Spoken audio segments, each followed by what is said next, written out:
Here are the headlines for the day. That 500,000 people are still without power in Texas, and that's the lowest number in 4 days. But people are still also dealing with not having safe drinking water while battling this horrible winter storm. People in the Appalachians, northern Maryland, and southern Pennsylvania are also dealing with heavy snow and ice. National Weather Service meteorologists predicted up to 8 inches would fall in the New York City metropolitan region today and tomorrow. In Little Rock, Arkansas, 15 inches of snow is on the ground after back-to-back storms. And you know, this actually ties a record for snow depth set in 1918. More than 320,000 homes and businesses were without power in Louisiana, Mississippi, and Alabama after a wave of storms dumped as much as 4 inches of snow and ice across that region. In Tennessee, the Nashville Fire Department spokesperson says 12 people were rescued from boats after a dock collapsed on the Cumberland River Wednesday night. And we're told the dock was weighed down by snow and ice. You know, this week's extreme weather has been blamed for the deaths of more than 30 people. Some, sadly, passed away while struggling to keep warm inside their homes. And that's the biggest issue, people struggling to keep warm inside their homes. People are still, mostly upset because of the fact that you'd think that they don't have power because, the system is overloaded and power outages, but they're upset because these are preventative measures that the companies have taken. And, amidst all of this, ERCOT is actually looking to raise energy prices in Texas, blaming the usage due to the winter storm. According to KVUE in Austin, the Public Utility Commission of Texas held an emergency meeting on Monday. Let me tell you what they did during that meeting. They introduced an order that would adjust energy prices. The order says energy prices should reflect scarcity of the supply. If customer load is being shed, scarcity is at its maximum, and the market price for energy needed to serve that load should also be at its highest. I mean, the whole situation is just ridiculously unbelievable. The fact that the state government privatized their energy, and now this is the result of it.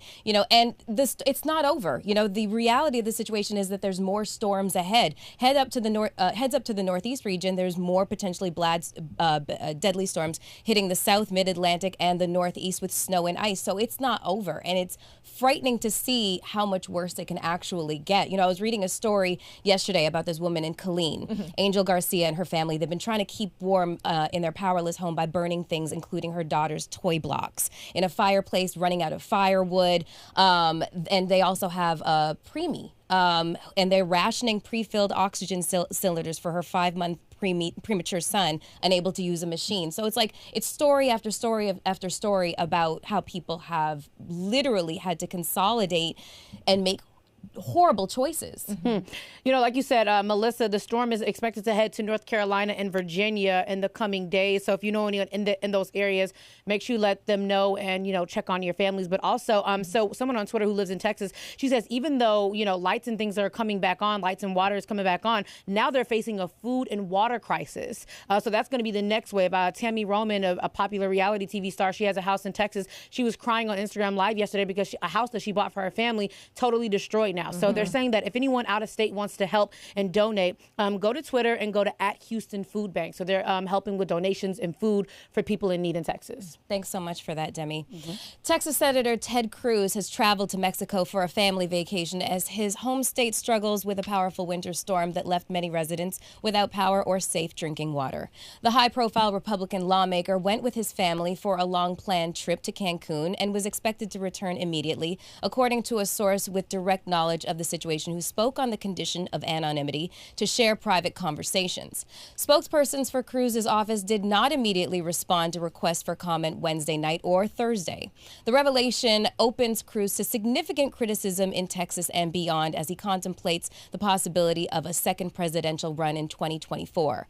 The two-term senator's current term expires in early 25. Now, I want to go over some things that he's, tweeted in the past in regards to criticisms for state leaders and mayors and that sort of thing who have gone on vacation during critical times. Okay. So he attacked Austin Mayor Steve Adler for going on vacation to Cabo during the pandemic, saying hypocrites, complete and utter hypocrites. And don't forget Mayor Adler, who took a private jet with 8 people to Cabo, and while in Cabo recorded a video telling Austinites to stay home if you can. He's also sent out tweets criticizing then New Jersey Governor Chris Christie, maybe he should go back to the beach, referencing, outages that happened around the New York to New Jersey area in 2017. It goes on and on. He was a massive critic of Barack Obama's, talking about how often he spent at the golf course. How many times was it that Trump was at the golf course in like 1 year? Like 200 times? But he had the most to say about this. So this was his recent statement in regards to this trip. With school canceled for the week, our girls asked to take a trip with friends, wanting to be a good dad. I flew with them last night and I am flying back this afternoon. And I'm in constant contact with my staff, et cetera, et cetera. And yeah, I don't believe you need more people. Well, I was reading this story on NPR that posted not too long ago on Twitter, and it says that the Texas Democratic Party, they're actually calling for Senator Ted Cruz to resign or to be expelled from office after he flew to Cancun for that trip and left millions of people in Texas without water and electricity. So I wonder what's going to happen when he gets back settled in. I think his trip was cut short and he was coming back today or yesterday. So I want to see if he actually leaves that post after the Texas Democratic Party pretty much asked him to resign from his role. You know what's interesting? I want to go back to kind of his new statement that he released today, he sent out today, saying that, like Melissa said, he kind of blamed this on his kids. And, people are not buying it. Mm-hmm. They don't believe that he was simply dropping them off. Right. One, they're asking, why didn't your wife do this? And two, they're saying that suitcase that we caught you in the airport dragging seems pretty big for an overnight stay. A couple things. Vox's Aaron Rupert tweeted, I can't believe Ted Cruz expects us to believe that he spent 2 days on a plane just so he could chaperone his kids to Cancun for a spontaneous international pandemic vacation. Mm-hmm. The lying is beyond shameless. And kind of bringing this all together, what is happening in Texas and the fact that people there feel like nothing is being done. My friend Cameron actually tweeted this. People are freezing to death and a government that's supposed to serve the people is doing nothing. Yet the National Guard arrived in 12 hours to stop a rock from going through Saks. Take us back to last summer during the protests and how quickly it took the National Guard, no time to get there to save billion-dollar corporations. But people are freezing in their homes, no water, no heat, no electricity. Yeah. And their elected official is just going to drop the kids off in Cancun. Yeah, and he's coming right back. No, again, Ted Cruz, you need more people because none of us believe you. Well, it gets more intense, you guys, okay? As the massive winter storm brought freezing temperatures and widespread power outages to Texas, people incarcerated in jails there were left with no running water, no extra blankets, and little food, according to the HuffPost Black. Now, we are in here freezing to death and starving. Finis Pendergrast, a 42-year-old National Guard veteran who has been incarcerated in a Harris County jail for 29 months, told HuffPost on Wednesday.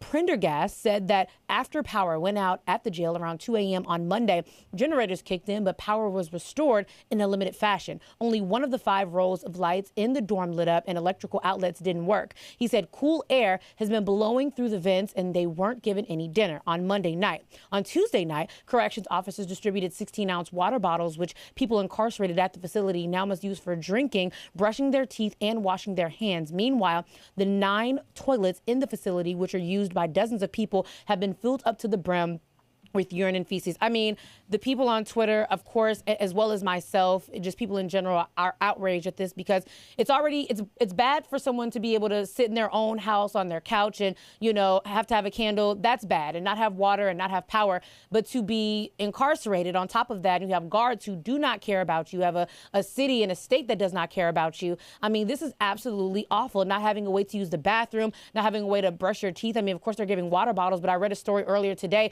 that a guard pretty much told them, well, you're upset about this? Well, you shouldn't have been in jail, And I'm just like, this is just absolutely awful. The story is revolting, honestly. Like, when I was reading it, I was just like, the conditions are beyond inhumane. It's disgusting. I mean, like, they've already had, the COVID pandemic to have to deal with, but now it's... I don't know. It just kind of rendered me speechless. I believe this is absolutely a human rights emergency because the thing is, no one should have to deal with this, period. But also, just put things in perspective. Remember, we're talking about jail.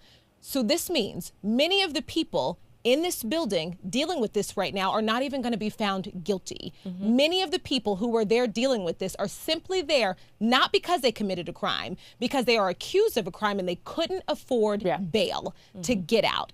This is a human rights emergency. My friend Scott Hetchinger is actually a public defender, and he posted This statement from an advocate, and I just want to leave you with this. He said, "We could have prevented this crisis with a smart approach to depopulating our jails. We chose not to." Wow.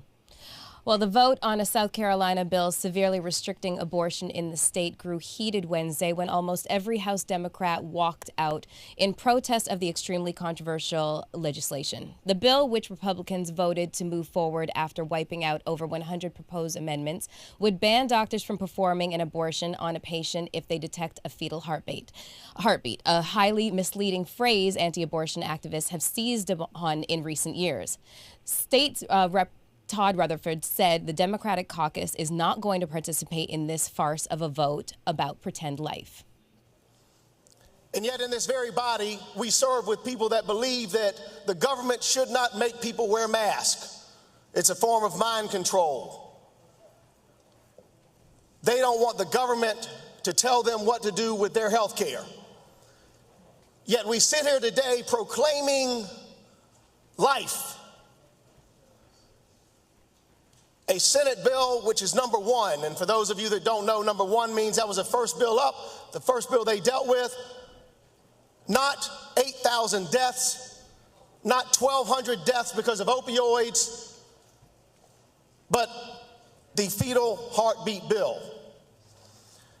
The Democratic caucus is here to proclaim that we are tired of it. State Rep. Todd Rutherford made his statement before leading nearly all of his 42 Democratic colleagues out of the chamber. So Planned Parenthood has already launched a lawsuit against this, basically stating that this is in flagrant violation of nearly 5 decades of settled Supreme Court precedent. They're hoping, GOP legislators are hoping to get this in front of the Supreme Court because it's been loaded up by Trump. And they feel like they basically want to dismantle Roe versus Wade, which terrifies me because the reality of the situation is that people, black women specifically, people from, the maligned will be the ones who suffer as a result of legislation like this, and I just have a really difficult time understanding why men want to get their hands on our uteruses, what the obsession is, it's just.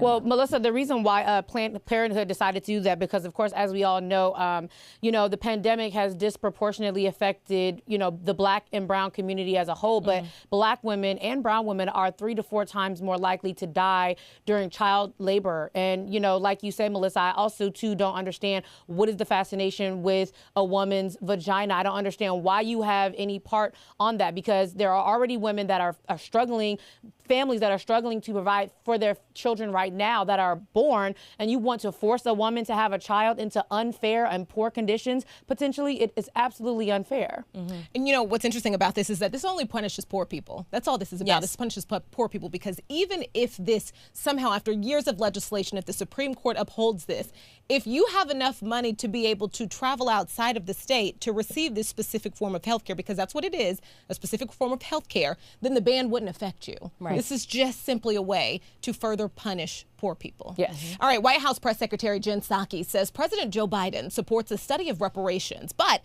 stopped short of saying whether the president would sign a reparations bill. Democratic lawmakers are renewing efforts to create a commission on the issue amid the stark racial disparities highlighted by the COVID-19 pandemic. Wednesday, a House panel heard testimony on legislation that would create a commission to examine the history of slavery in the U.S., as well as the discriminatory government policies that affected former slaves and their descendants. The commission would recommend ways to educate the American public of its findings and suggest appropriate remedies. Those remedies could include financial payments from the government to compensate descendants of slaves for years of unpaid labor by their ancestors. Congresswoman Sheila Jackson Lee has 173 co-sponsors for her bill. She says the descendants of slaves continue to suffer from the legacy of that brutal system and the enduring racial inequality it spawned, pointing to COVID-19 as an example. Interestingly enough, a recent peer-reviewed study from Harvard Medical School suggests that reparations for African Americans could have cut COVID-19 transmission and infection rates both among blacks and the population. And Congressman Lee also says the government sanctioned slavery and we need a reckoning, a healing, reparative justice. Former Ohio State Senator Nina Turner, who is also running for Congress right now, she said the legacy of slavery is baked into this country's DNA. It shows up in our system of education, housing, healthcare, and employment. It is especially entrenched in our criminal justice system. If we are serious about truth and reconciliation, we must finally move forward on H.R. 40. And I just thought it was interesting how, she pointed out that this isn't simply about unpaid labor. This is about how this has affected every single system in our society going forward. Yeah, it's going to be interesting to see how Biden handles this, because he's trying to win congressional support for a lot of things on his agenda, namely the coronavirus relief bill. So he's got to step, across the aisle and ask for camaraderie, and so it's going to be really interesting to see what he actually does, because he thinks the study's a good idea, but he's, like she said, like Jen Psaki said, he stopped short of anything else, furthering the conversation.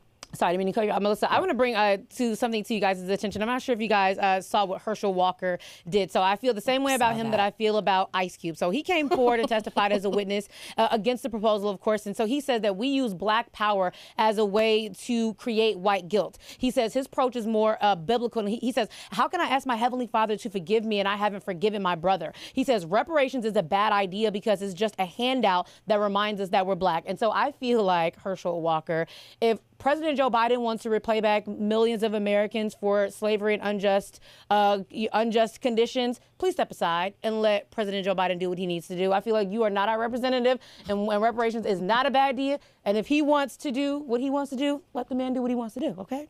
All right, now checking in with our YouTube soulmates here. A lot happening in the chat. Loving it. One of our soulmates, Joe, he says that is sad. People in jail still deserve human rights. Absolutely. One of our other soulmates says elections have consequences. Something to think on there. And then one more soulmate here, Curtis Blow. We don't know if it's the real Curtis Blow or not, but he says his name is Curtis Blow, so we're going with it. He says Cruz needs to resign ASAP. Intense. Now, we got a lot more coming up next, like U.S.